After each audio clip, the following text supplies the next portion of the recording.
Listen to that quote. It's from a deli owner in Washington, D.C., and it just perfectly nails the strange, tense feeling gripping this city right now.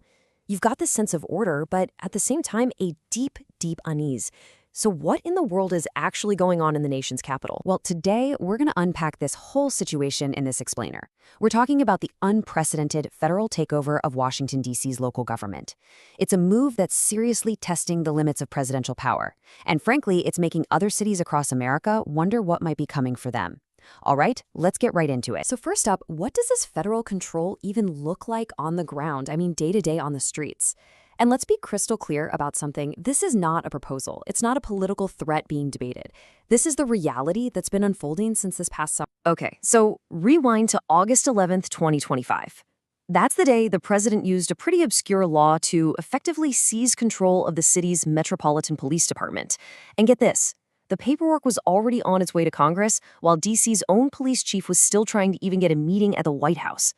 Just like that, local command was gone. It's now run directly by the executive branch. And to enforce this new command structure, more than 800 National Guard troops were deployed.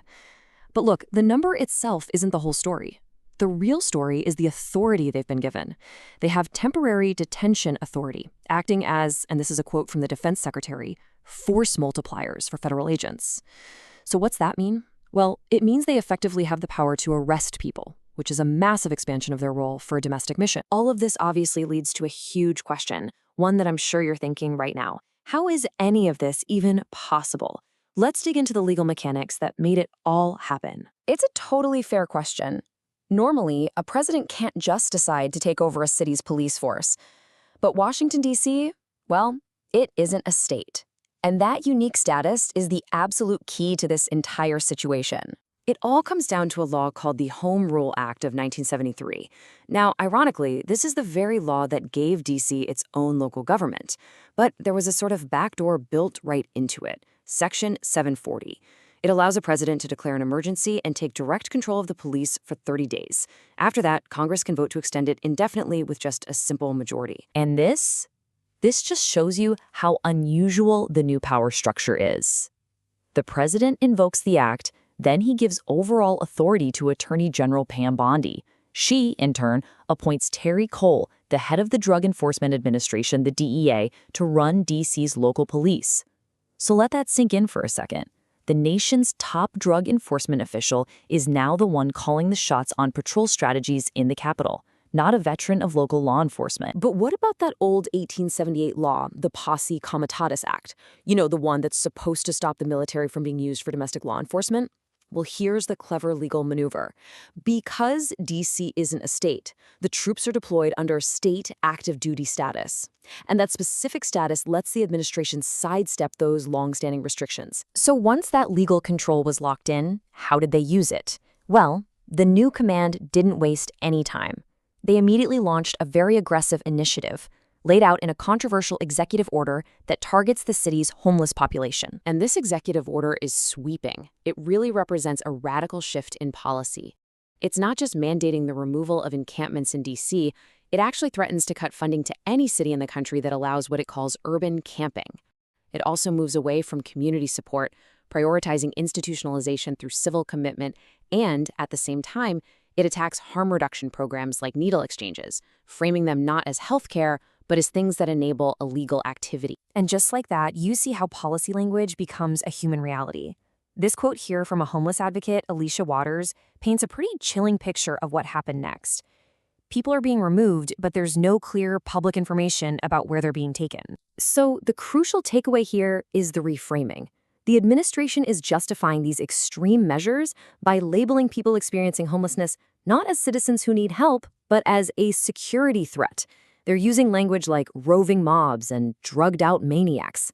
This rhetoric is very deliberate, and it's meant to echo the language of a national security crisis. Now, as you can imagine, the city isn't just taking this lying down.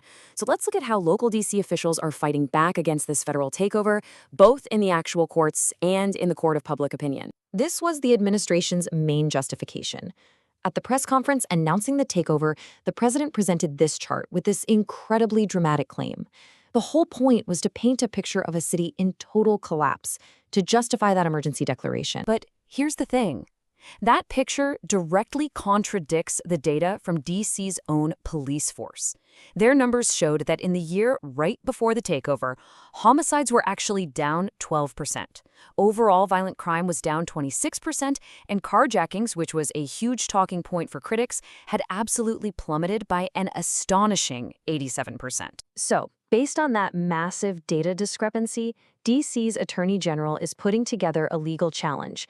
The arguments are pretty straightforward. First, statistical fraud. They're claiming the administration used misleading old data from 2023.